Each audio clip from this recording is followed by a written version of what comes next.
Hello, everyone. How you doing, Richard? You'll dance out of it. Don't worry. Everyone doing okay?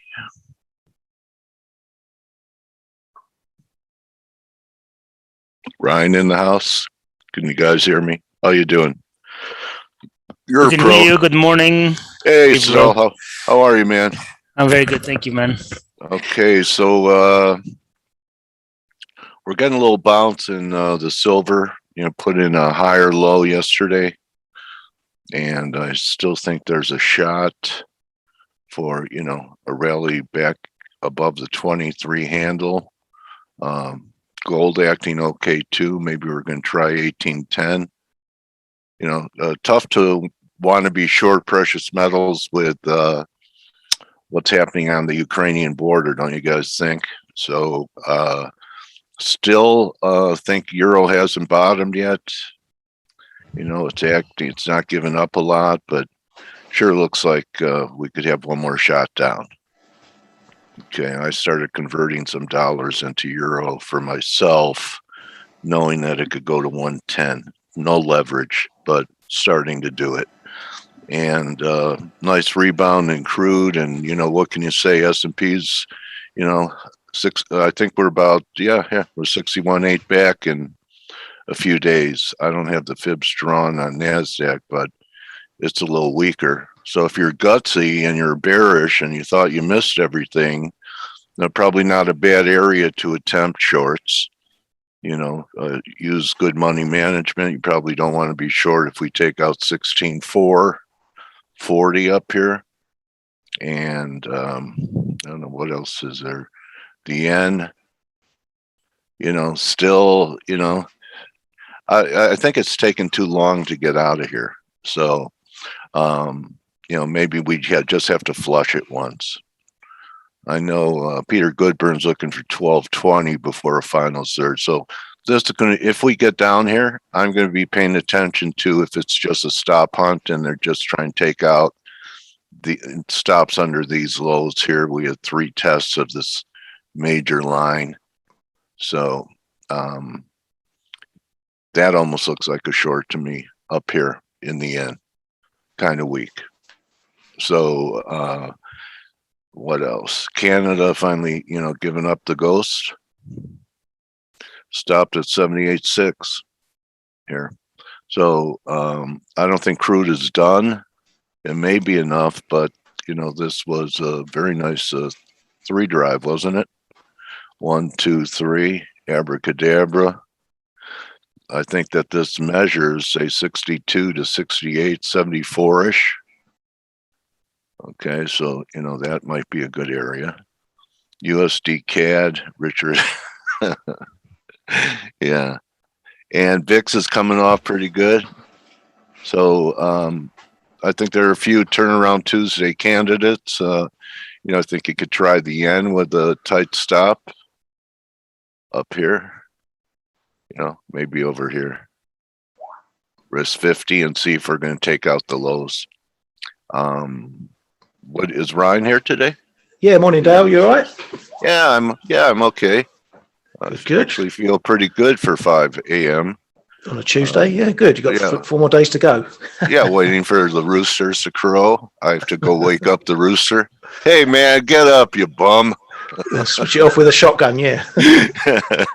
So, what do you think, Ryan, about, just the action in the end? I mean, it held, but, isn't really taking off yet. This is a big level here, isn't it? Yeah, it's been a bit stuck in the cross currents between the crosses, yen crosses. Yeah. I think we got a bit of a better risk sentiment on the virus today. Oh yeah, what? Because it's not as yeah, just a few stories coming out that people aren't dying from it. People aren't dying. Cases dropped in South Africa, but there might be a bit of skew there. Glaxo's coming out and saying that their antibody treatment has good effect on the Omicron mutations. The RBA as well, giving it the brush treatment, much like the Fed. So there's another central bank who isn't turning cautious over the virus or too cautious over the virus. So they're steaming ahead, and it's just, slowly you start to get these little headlines building up, and it just changes the picture all of a sudden. And people won't know what to do with good news about the virus. Yeah, but we're seeing risk up. As I say, yen pairs were climbing. We've had a little bit of a dip right now. Aussie's doing very well. That big fat level at 70 that we all had our bullseyes on. That's doing very well indeed. Got the break up in Aussie yen as well. Didn't manage to get on that one last night. Yeah, I'm still watching the yuan for you, Ryan. Oh, you can watch it for me. I am, because I've given up watching it. I know it's probably bored you to death, but it still looks like, I keep looking at the weekly and say, this could end up being something pretty significant when we get down there. Yeah. I mean, maybe the market's okay until the yuan bottoms. What do you think? Yeah, could well be. They're still in control of it.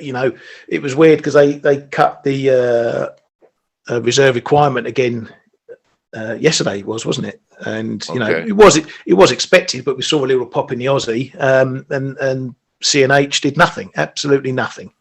Yeah. So it's well under control. They've got a tight leash on it at the moment. Yeah, they do.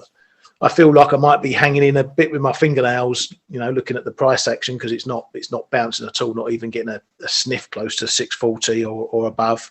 Yeah, I think it needs to complete. Yeah. I mean, so for me, that completion means, down here. But I'll be looking at it down here. And, this is a weekly, but, we've been diverging since the beginning of the year with, one low, and that was a nice divergence. And if we had another low here, I don't think it would take out this RSI reading either. So there's something to keep an eye on. So Stel, you waiting, and Stel, you waiting for $20 silver? Tell me that you're waiting for 20.50 or so. Yeah, I haven't decided on level yet, but I'm really not convinced by the price action. They still look weak. And look, equities are up 1.5%, and silver, gold are barely positive. It's like, I don't know. I'm very bullish, but I'm not pulling the trigger yet. So I'm still waiting. It's going to be somewhere between 19.5 and 20.5. I don't know exactly where. Yeah. But it's going to depend on price action. I'm going to have a look at the technicals as price action develops, but I'm not pulling the trigger yet. Okay, I mean, I'm already long a little bit of silver, gold, and miners, but I'm not even close to where I want to be long. So silver will bottom at 2022 in 2022. Ha. Yeah. Okay. All right. Anyway, all right. Richard wants a look at the Dixie. Some people are looking for a pullback. My buddy Jim Welsh is looking for a pullback. I just think it's just got to complete already. All right, and just go. We have some things that aren't complete. Maybe there's another rundown here, but I don't know. I don't see a short. Problem is DSI is very high on the dollar and very low on the euro. So we're getting to extreme levels. Not yet too extreme, but we're getting there. So I think there might be one more flush higher in the Dixie, and then that's it. But that's what the RSI is saying still. So I mean, this high that we had up here, both price and momentum confirmed. So new high, depending on how high it stretches, you'll have your first daily diversions there. So I'm still in the one more high, one more low camp. Everything needs a jiggle. Maybe a lot of things complete going into year end early next year. So or how about the solstice is a big event. That's a GAN day. Seasons change, and maybe that's when market directions change. The Fed's going to be next week as well. That could be big. So I think that's a week. And if you think it was thin the day after Thanksgiving, just see imagine how thin it's going to be the week of Christmas. It reminds me when I used to work at in London, I never took holidays in between Christmas and New Year's, never, because the market was so thin, and usually the people who manned the desks were not the usual traders, so they left their juniors and stuff. So the best trades of the year were done on those days. It was magnificent times. Yeah. You use the term "work loosely." I'll take it there. Yeah. Yeah, but it was great because, you know, being a market maker, you're there to make markets for whoever needs them, and there will be some poor schmuck junior guy panicking about some trade. Oh, I need the market in this now, and you'll make a nice market for them, and you know they'll take it, and you make your, you know, half a base point, 1 base point, whatever, and you know. You're VIG, bro. Hey, yeah, that's the VIG. Yeah. You have to pay the markets, man, if you want to get done. Yeah, they don't work for free. Yeah. Yeah. So, you know, kind of like reflex rally type of stuff going on here. I'm very tempted to short this yen. The market is just undecided at the moment. I think it's still undecided. We don't know the extent of Omicron. We don't know, you know, how things are going to go. We really don't. We actually don't even know if the Fed is going to manage to, you know, push forward with their tapering and hiking and all that. Yes, they're saying they're going to do it, but we really don't know how this is going to evolve. But hey, good morning, Stel. Hello. But I have to say that the expectations have all shifted for the Fed. Most of the markets expecting like, we're expecting now. We're looking at like, you know, 20 to 30 million or million. Did I just say million? I said million. Oh my gosh, that's so funny. 20 to 30 billion as announcement on taper. So everybody's expecting them to pick up the pace. So I'm a firm believer that the market is really brushing off what they anticipate is a more hawkish Fed, which, by the way, is good for stocks. I mean, I mean, for the stock market to be as resilient as it is right now, and the dollar, you know, I mean, I know the dollar is stronger against the euro at the moment, but it's not pushing to new lows. That's pretty surprising to me. I mean, what do you think about that, Ryan? I mean, you know, expectations have picked up. Yeah, we've seen yields jumping again today, you know, up in the 145s. The dollar's taken on a bit of a bid tone. As I said at the start, I think it's a general risk tone we're seeing here, just better news. Excuse me. I want to see how that translates in the US, because it could mean you know, the virus isn't going to be as bad over there and stocks will take off again. But as far as the Fed goes, I think the market's got a bit of risk of getting a bit too over expectant on the Fed going a bit faster. You know, they've not even started yet, really, and already we're trying to rub out QE as quick as it can happen. And maybe the market's getting a little bit of ahead of itself. The Fed are going to want to get over this phase first of the virus. You know, whether they brush it under the rug or not, they want to get past it a bit. I don't think possibly we will hear anything about going faster until maybe January, but you never know. You know, Powell's been pretty strong in saying he wants to get the taper done, so perhaps they could go a bit faster. But I'll be wary. Yeah, I mean, they really could, but is it surprising to you? And and I can, you know, obviously I want to hear from what Dale and Stelios has to say as well. But isn't it interesting that and surprising that stocks continue to press higher? I mean, I'm trying to put my finger on why stocks are rallying overnight, other than, you know, technically, if you guys remember yesterday, we actually closed right at this channel resistance, and you would have seen it over here. Oops, that's not where I wanted to go. Let's go over to the S&P basic technical analysis last night. End of day analysis, the S&P closed at the channel resistance, and a move back above the 4620 level would put the 4700 level back in view. So what we did is we broke that channel resistance, and here we are getting, you know, towards that 4700 level. But I don't know if there's a really good explanation for the reason why stocks are rallying today. you know, It's, and it's the opposite of why they went down in the first place. You know, we got a little bit of the taper stuff. As Stel said yesterday, you know, maybe some in the market have woken up to the fact it's actually happening. And the next step is rates. But it shows that a lot of this sell-off was down to this virus variant, because it's all happened pretty swiftly.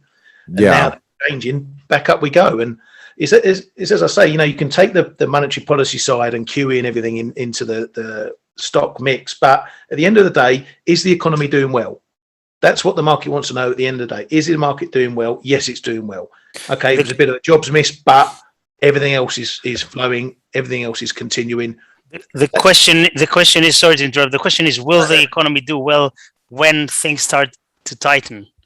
That's the question. Yeah, and I think we can all agree that one of the major reason why stocks have been on a tear for the past decade has been zero rates and QE. And I find it. I think there's a big divergence between what the Fed is telling us that they're going to do, and between what markets are doing, notably stocks and yields. If tapering was all priced in and hikes are coming and was all priced in, then yields would have been a lot higher, in my opinion, and stocks would have been a lot lower. And that's not happening. So who's not buying what? Something's got to give at some point. I agree with you there. I agree with you. Well, yeah, but that's why I really believe in early 2022. Somewhere around there, we're going to start to see, you know, stocks really come down. But for right now, you know, here we are in December, and we're getting towards the end of the year, and you've got a lot of people chasing the market right now. And, you know, anytime in December, Santa should be coming around the corner. So, you know, I don't know if I'd want to be short risk right now. That's all I want to say. But you know what's also interesting? I want to point this out once again, and I'm going to point out a couple of things. I don't want to, you know, talk too aggressively about the Aussie right now, but this is pressing previous support, current resistance. If you guys missed picking that up at the 70-cent level last week, this is really, you know, you got to be careful chasing it right into previous support, right? This is previous support. So if you missed out on the 100 pips from, you know, these levels, then chasing it right now, you just got to be a little careful. We get above that, then you got a false breakdown in the Aussie off of very key support. But look at here's the dollar mex. I have been looking for a move lower in the dollar mex towards 21 or 2090 actually right here, but 21 would take us to the 618 retracement. I've been looking for a move down there, and the fact of the matter is, you know, with stocks up here, the dollar mex is not going down, and either is the rand. And I keep wanting to buy the rand. Just if I can get just another dip to 1550, I'd be so happy about that, but I haven't been able to get it. I wonder why these emerging market currencies continue to be so weak in the face of this big rally that we're seeing in equities. I mean, what do you guys have any opinions there? Dollar strength. Probably a time to call Kman in if he's listening. If he's I don't know if Kman's listening in today. If he is, I'd love to get his opinion. There he is. But is Kman here? Yeah, I'm here. Good. Hey, dude, Kman, tell us, give me a reason. And everybody's always searching for reasons. Like, I don't like weatherman analysis. What I mean by that is I don't want somebody telling me, well, the sun's out today and we're going to have a high of 100 degrees when the euro is up today. I want to know why things are happening before they happen. This is why, this divergence that I see in the emerging market currencies are suggesting to me that at some point they are going to go higher. So this is why this insatiable bid that you see in the dollar versus some of these emerging market currencies suggests to me that I do want to be long them at some point. I'm just trying to figure out exactly where that is. But why are they underperforming? Do you have any reason over the last, let's just call it the last 6 months or so? I wasn't going to go back as far, but well, that's okay. All right, go back as far as you want to go. If it was yesterday, then let's do it. what's happening right now, in my opinion, is that local data, like yesterday, for instance, the Mexican car sales came in quite bad. Q3 GDP data in Rand were not great. I also think that since those countries piled into fresh dollar debt because of the very low interest rates, the market is probably a bit worried that once the Fed will start to really taper. I was speaking about this equilibrium level. When is it going to break? When is taper going to? When is QE fall below the nominal level where fresh debt is going to have to pay up, if you see what I mean? Like, for instance, they were adding 120 billion per month. Is that balance at 60? Is it at 50, 40 when they will be adding, or is it at 0 even when they finish the QE completely? But I think the market is a little bit worried about what's going to happen when the Fed really tapers faster than what we are now.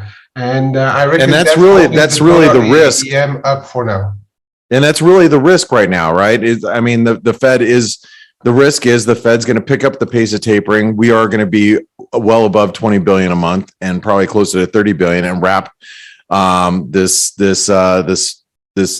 additional liquidity that the Fed's been pumping in every month. We're going to wrap that up and eventually, see what happens when the market raises rates, right? So that exactly, and then combined with the curve, which is flat as a pancake, in some places even like slightly inverted, it's not great for longer term risk for better growth. I think the market is still in the back of his mind, like once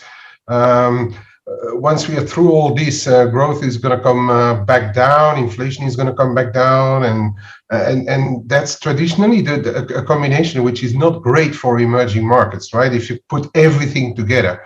Now, if growth continues to outperform or perform well through the pandemic and Omicron and whatever, I also think that Omicron is not going to be a major thing in the end.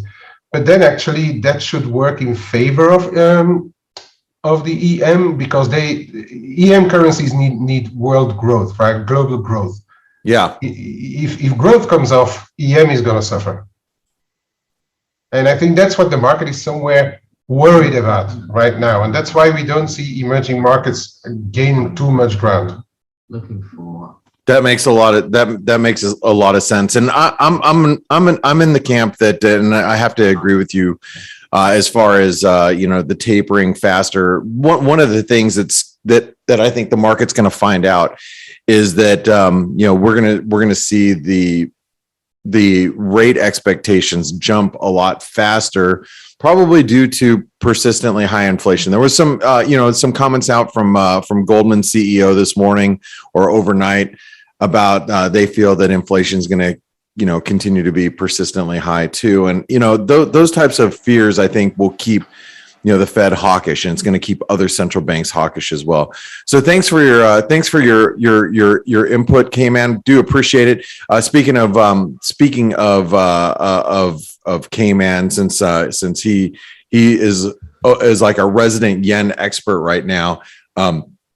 If you look at the dollar yen, where the dollar yen is pushing up against this 38% retracement. This is also previous support, current resistance. We've been kind of capped here, but I've always, I've looked at the dollar yen as being bullish while we're above 112.50. And if you guys have listened to the analysis for the private analysis for the ForexAnalytix subscribers, where we fill out all the, the bias chart, we go through all the analysis here on all of these instruments every morning in about less than an hour from right now.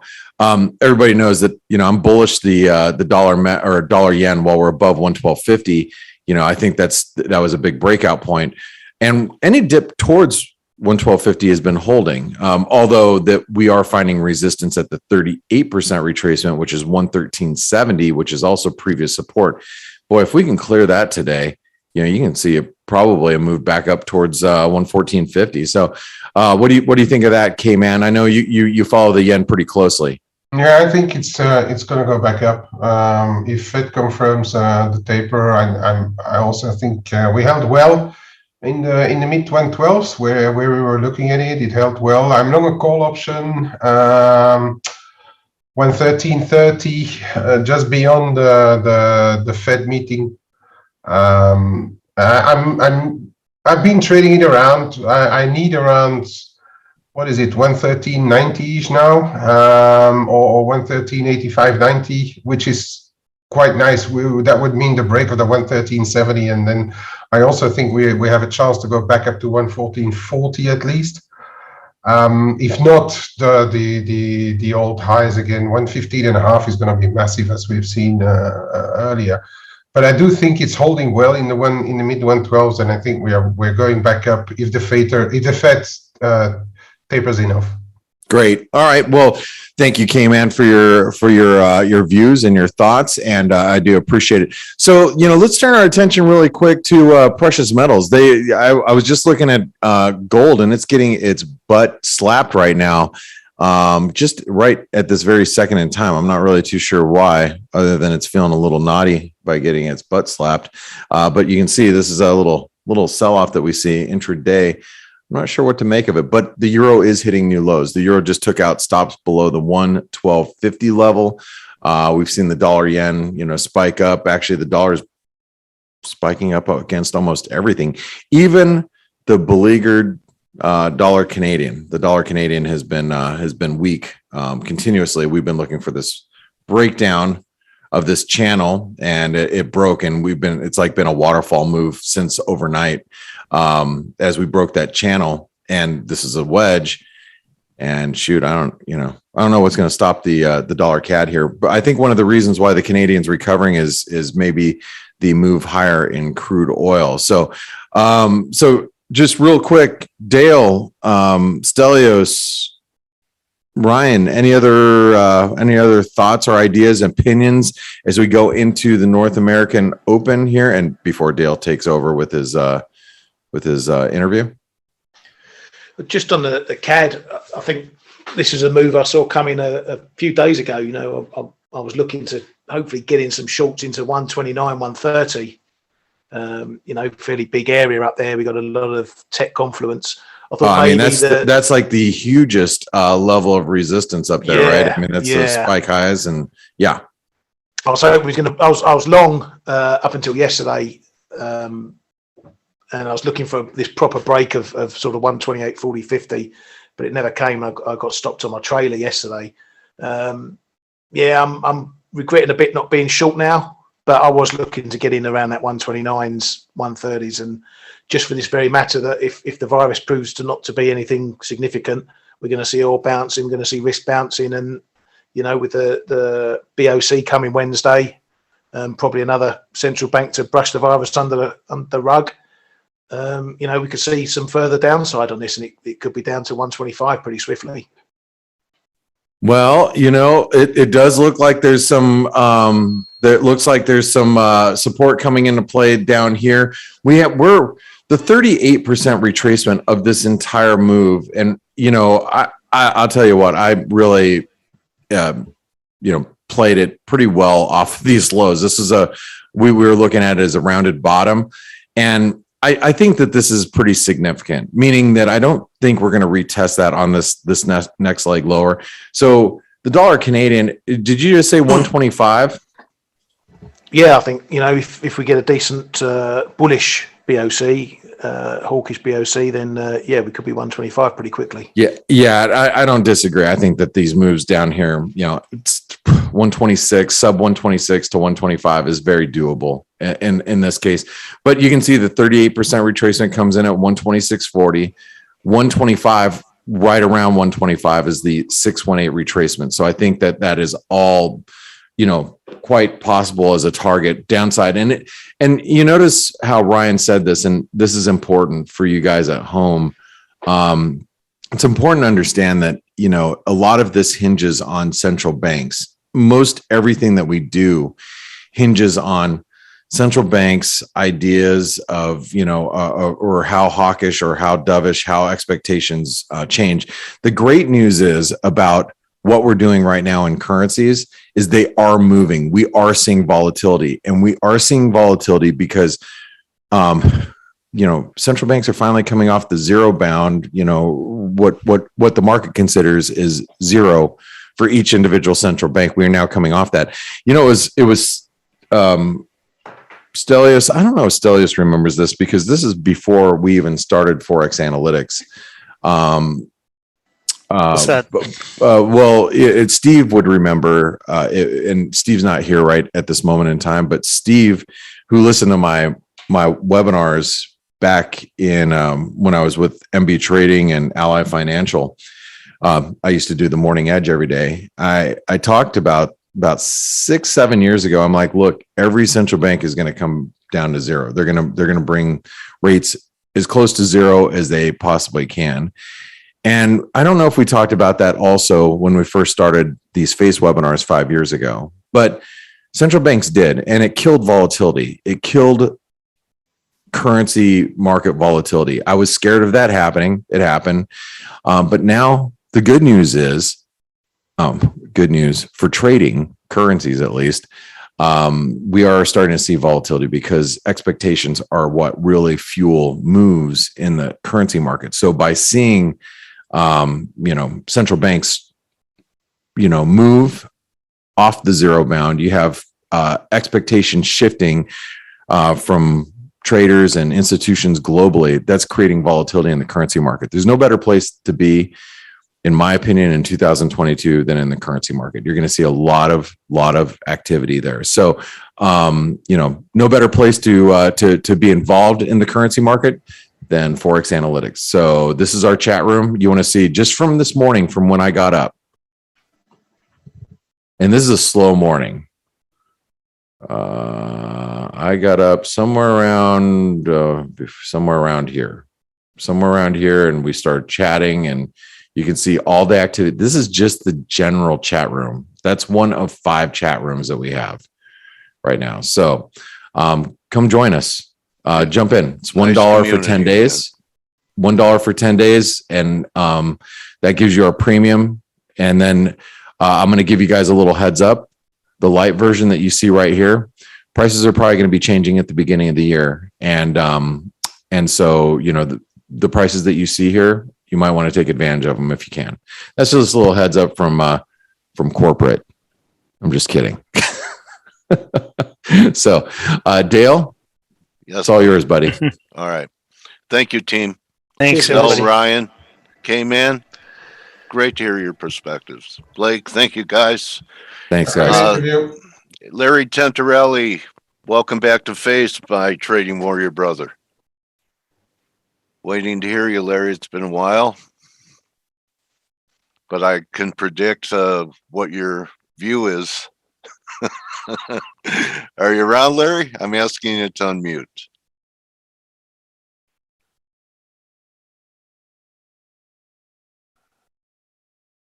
Larry, this is Houston. Where's your bull bear line?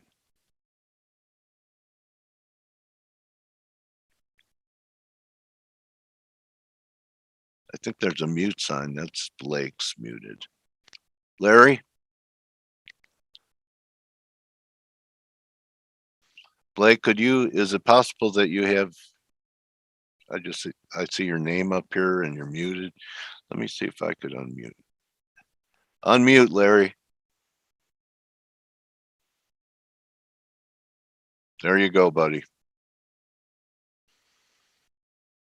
Should be able to hear you now.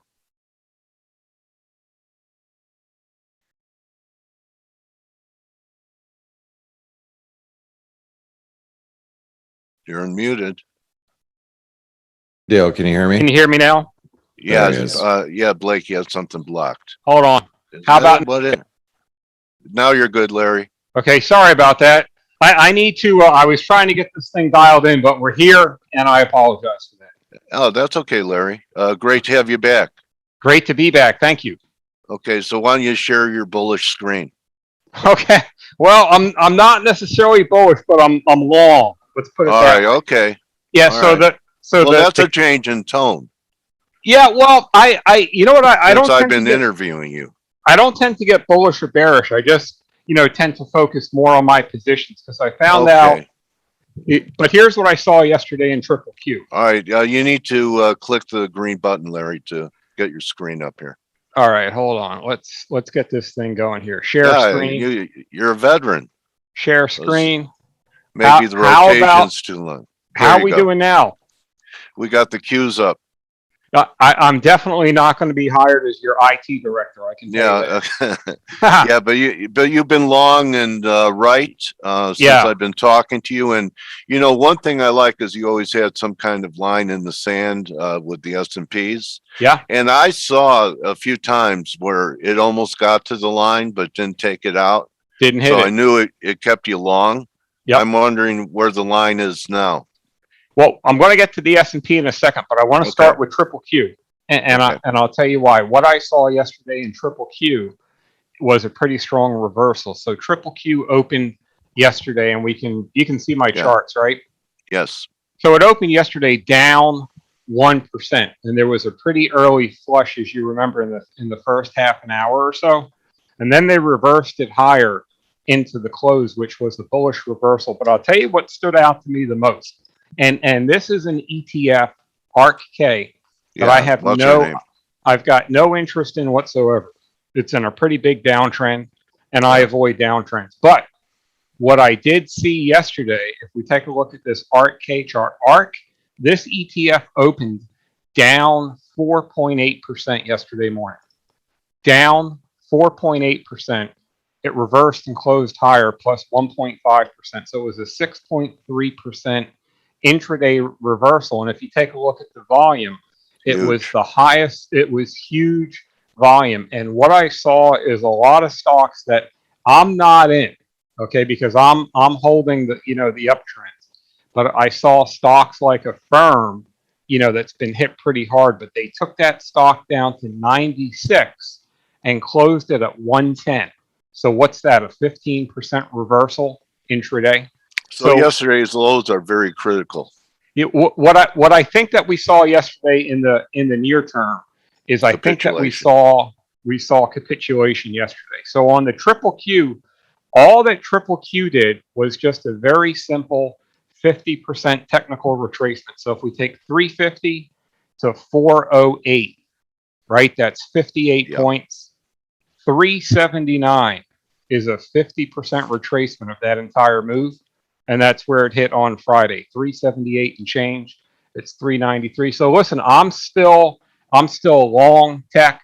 I'm long outside of tech too, but I still think that the tech stocks with earnings. Now, here's a big difference. I do think that with the Fed pivot last week, where they're going to start to probably tighten sooner. What I do think over time is I think that the stocks that make money right now, and it doesn't sound exciting, but I just want to make money. So Apple is a stock that I bought last week on this pullback. And if you take a look at the Apple chart, these charts right here, I mean, this is a strong long-term uptrend, rising moving averages. It's up more again today. But I think that the stocks that are either making money right now, current cash flow, historically, when the Fed starts to tighten, those stocks perform much better than stocks that don't make any current earnings. So if you take a look at Dell, and Dell's another chart. Not everybody focuses on it, but that uptrend, regardless of what you want to call it, that's one of the best uptrends on the screen. So stuff that I am avoiding. So the ARK ETF, I don't have any interest in the ETF or in a lot of those stocks like Teladoc, Zoom, these stocks that have been hit pretty hard. But I do think that by looking at Triple Q, and I think that by looking at the S&P, so what I wanted to see hold is I wanted to see 4,500 hold in the near term, which it did, and now I want to see it get back over 4,650. But here's the thing. We're right there now. Yeah. But Dale, I mean, think about it. And like I said, I don't get, I just take positions. I'm not a cheerleader for the long side. I'm not a cheerleader for the short side. My view is just based on what I see on the charts. But what was it? 10 days ago, Black Friday. The Omicron news came out. Powell came out last Tuesday. And right now the S&P is higher versus both of those things. So they haven't been able to take the market down yet. But do you think that, this is what I'm hearing even from the bears. Yep. Another 5% pullback, new highs into New Year, and then a bigger pullback, and then a melt up to like 53. Even the long-term bears melt up 5,300, 5,400. It's almost like new highs at this point are a layup. Now, if we don't make them by December 20th, I think that there could be, a problem if it's a failing rally. I think we'll know but before Christmas, don't you? It's it's tough to say. I think that the rally that started right now, if they can hold yesterday's lows, a couple things. So if we take a look, and I'm not a big fan of indicators, but at extremes, I do take a look at them. So I read that put volume was off the chart. Yeah, CPC went to 115. So the put call, it was the highest since last year. It went to 115. That's the highest going back to May. VIX hit 35 and change. Yeah. That was the highest going back to 35 is the highest going back to February of 21. Yeah. So here's what we ran into. Oversold markets, technical pullback, a lot of negative sentiment. Everybody is convinced that the Fed raising rates, and they haven't even started to taper yet, let alone raise rates. But everybody's convinced that that's a negative. But I published on my Twitter page that the past 4 Fed rate hiking cycles, every time they've raised rates, the markets have gone higher. In 2004, they raised rates 16 times. The market went up over 50%. So I'm not saying that the market is going to go up, but I'm just saying that the traditional view, Fed raises rates and the market goes into the tank. What about that old expression, 2 hikes and a stumble? Or am I just, do you remember that one? Yeah, I've heard them all, man. I've heard the Greenspan briefcase. Remember the Greenspan briefcase indicator? Was it Greenspan or Bernanke? Yeah. No, none of that stuff. The briefcase, the briefcase, and if it was full, all that stuff is just like stuff to sit around the fireplace and talk about. The only thing I want to do, I just want to look at what's going on the chart right now. And I'm much more so stock specific and sector specific. So I do see, in the large cap tech, I still Hey, Larry, I know you love these expressions. Go ahead. How about bears feast on Thanksgiving, bulls on Christmas? There you go. How about bulls feast on bears? I don't know. I don't know the answer. Here's what I can tell you. There's a lot of chart. I'm going to make a lot of people upset, but I'm much more chart specific. So there's a lot of charts that I want to be involved in. So I'll show you some charts say this CrowdStrike chart. You see, I don't want to be involved in any of that whatsoever. So I'm not just blindly bullish on the tech side. You know what I mean? There's a lot of stocks like C. Listen, that you'd avoid. You're not bottom picking these. This not is not your at style. all. C is a phenomenal company, right? And I've had positions in C, and I've made money in C, and C is a phenomenal company. But if you take a look at the chart, I recently closed out this position because to me, when I see what the air pocket could be for these stocks that don't make money. So I'm not just, waking up and saying buy everything in tech, at least not for me. But, I'm holding Apple. Yeah, you have your rules. Yeah, I've got I want to be in the uptrends. Right. And that's, I've got one what I call a high beta stock, which is a little bit more of a high octane. So I'm holding Roblox, right? And I took a position recently about 120, which is I think right about where it is pre-market. But Roblox is one of the few momentum stocks. They don't have any current earnings, but it's a still low holding, floater, huh? You see, it's still holding over the rising 50-day moving average. So this is really the only one that I've got right now that's really pretty much high octane. But I'm still holding Nvidia. I just bought some Apple last week, and I just want to stay over the rising 50-day. But outside of tech, there's a lot of stocks that I think look very good. And I know that your listeners, are really diversified across the board. If we look at these energy stocks, right? Yeah. Devon Energy. So here's the thing. It gave up nothing. It gave up nothing. Yeah, nothing. Look at during the Chevron. Natural gas got hammered. Chevron went up. Crude oil went down 26%. Chevron's actually higher. That is really something. This and this is one of my because they were underperforming when crude was skyrocketing, and they're holding up after crude corrected. Yeah, and I can't tell you. So crude took a 26% hit from, let's call it, the middle of November, and if you take a look at the Chevron stock from the middle of November, it's higher, and it's got a 4.5% dividend. A lot of people focus on that, but there's a lot of stocks that here's what I do think. Excuse me a second, Larry, one of our attendees. AMBA was a stock you presented here, right? Yes. AMBA? Yeah. Because Anthony is validating what a big winner it was. Yeah, thank you. Yeah, we talked about this, I think, the last time. And AMBA, I would still give it the benefit of the doubt over that 50-day.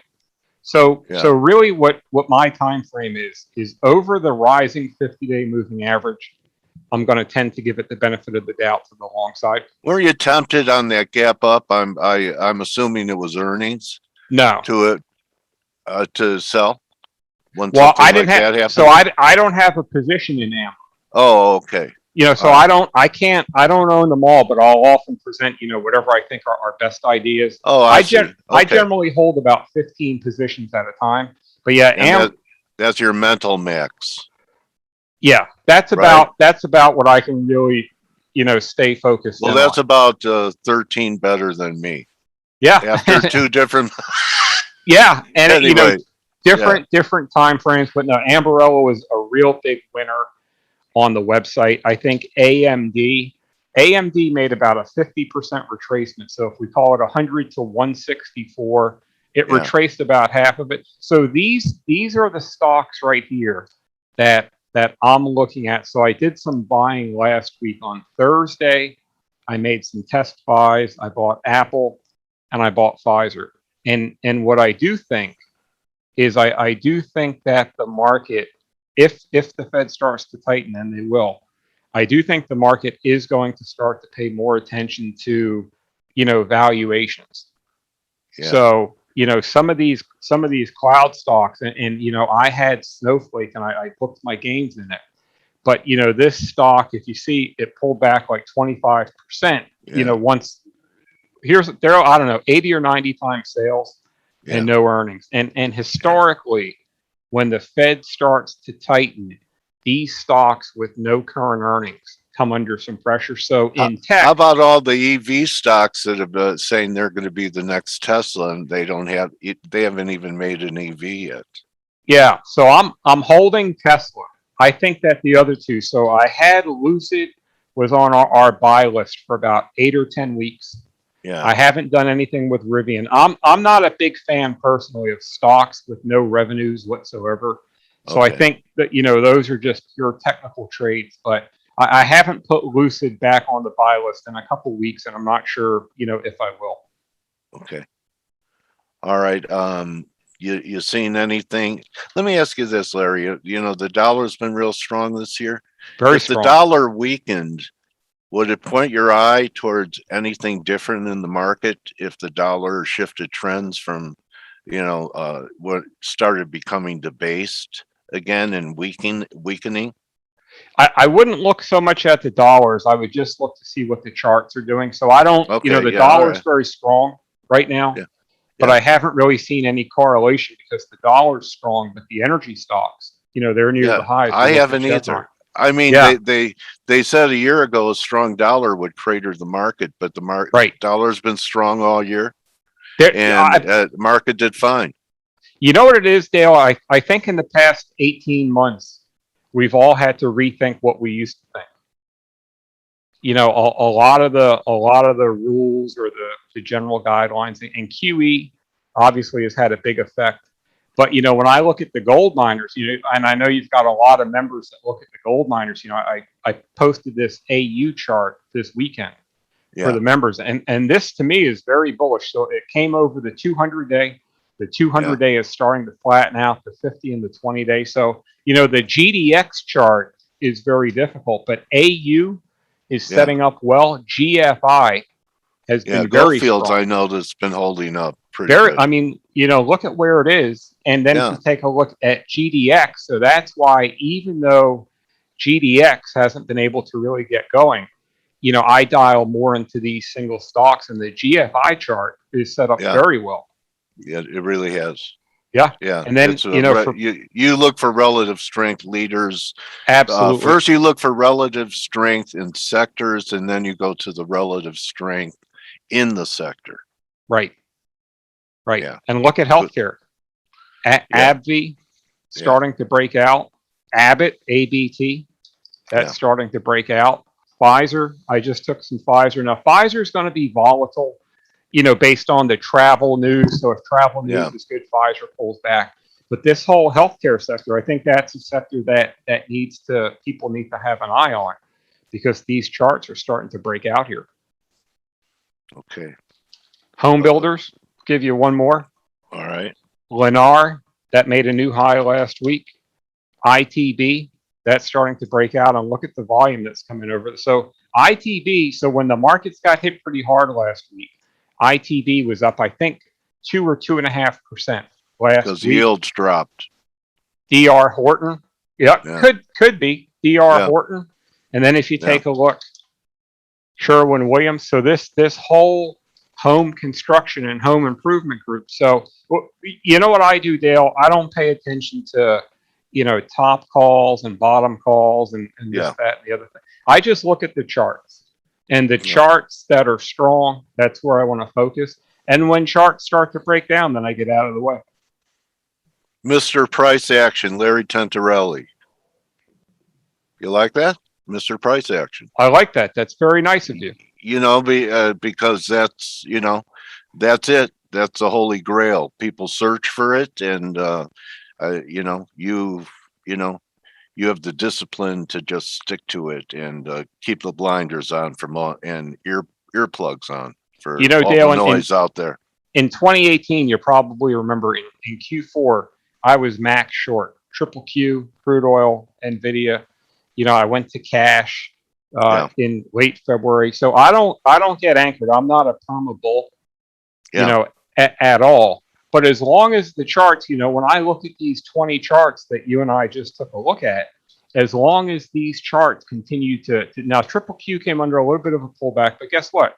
It had a 15% run in 7 weeks. You know, when an index moves 15%, it's got to pull back. Now, if for some reason, if these rallies start to fail, if triple Q takes out this recent low, you know, if the strong stocks start to roll over, then I'll be the first one to say, you know, that should not, you know, the rally should have held.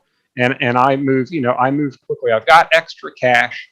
I've got more cash. I think I'm right about 30% cash right now, which is higher than usual.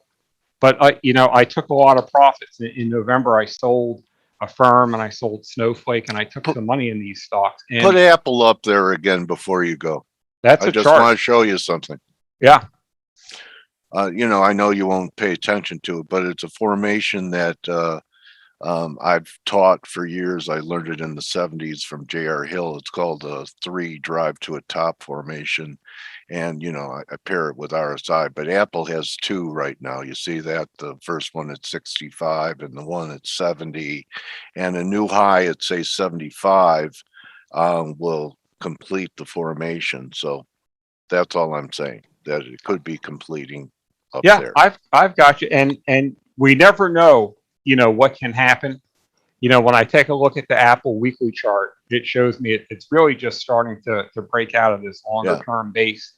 Weekly MACD's crossed higher, but what I always want to do is just react to what's going on. So right now, I think yesterday you got to be long. Yeah, we have to see that's what I mean. These charts. In these charts, I'm gonna I'll be buying puts up there. So I got you. You might be right. Yeah, that's what I do. I look for inflection points, and let me tell you, it's a tougher way to go than being a trend trader in a prolific bull market, the most prolific bull market in the history of mankind. And there, So, there's a lot of weak charts that are out there. Some of these momentum stocks that are, like Roku and Square and all yeah, that stuff. God, they've Those gotten obliterated. and those are, I don't want to be I sold Roku. I think I sold Roku in the mid 300s a while ago. So Yeah. it's not, you can't just close your eyes and throw a dart and just buy any stock, because a lot of these stocks are real, and these are a lot of, big favorites online like Pinterest and Snapchat and all that stuff. So I think that you really have to focus on the risk. Under the surface, there's been a lot of negative breath. Horrible. There's all, but here's the thing. The market is not Teladoc and Square. Teladoc's a $15 billion market cap. Yeah. That's not the market. So when people think, oh, Teladoc and ARK and all that, that's not, the market is at 4 stocks. No, 40%. 40% of the market. We just looked at home builders and Chevron and drug makers. I know. Yeah, there's all kinds. So, but to me, the market, and it might sound like a cliche, but it's really, it's the individual stocks. I don't care what the index the market does. of stocks. Listen, if the index goes straight up and all my positions go down, what does it matter? Vice versa. So I'm now if the market unwinds, it takes a lot of stocks with it. But I'm much more dialed in on these stocks that you and I looked at. Last week, it was a bad week in the market. 297 large caps were up on the week. So I mean, there's a lot of strength under the surface out there, and there's a lot of weakness. You got to be specific. Yeah. Well, Larry, I always appreciate you coming, and I think you remind everyone of how they should be approaching markets, talking about not paying attention to anything but price action, and what markets have to do to keep you long, and when to get out of the way when that's not happening anymore. Absolutely. So, yep. Yeah, you're a pro. Thank you, Dale. You're a pro, buddy. You could follow Larry on Twitter at LMT978, and you could go to his website. You want to show your website, Larry? Yeah, that's bluechipdaily.com. Okay. So, I thought I had myself there, but it's Blue Chip Daily. That was the Blue Chip Spa in Chicago. I've never been there. .com. There we go. There it is. So yeah, bluechipdaily.com. Okay, so you have a letter. You have a lot. Okay. Yeah, they can go on there, and just if you scroll through, it'll show, about 2 years since I started the website. Just chart ideas, recommendations. What the technical process is. Things like that. Larry, Merry Christmas, Happy New Year. Dale, you too, my friend. I hope you have a great winter trading season. It's coming up here in a few weeks, and appreciate you coming and sharing your ideas, having a giving spirit, and we'll get back together next spring. You too, Dale. I really appreciate it, and I hope that you and all your listeners have a great holidays. They enjoyed you very much, Larry. Thank you. Thank you so much. All right, my trading warrior brother, Larry, price action, Tentarelli. So, Dale, have a good one. I'm going to hit the stop share. All right, buddy. All right, my friend. Have a great one. You too. So everyone, that's it for me for Turnaround Tuesday. You could join the crew in 17 minutes for Morning Edge. Take advantage of what Blake talked about. Get involved with the community. Thank you, Galaxy. Surround yourself with traders better than you. And more than that, don't just count your pips, count your blessings. You're welcome, Laura. See everyone tomorrow.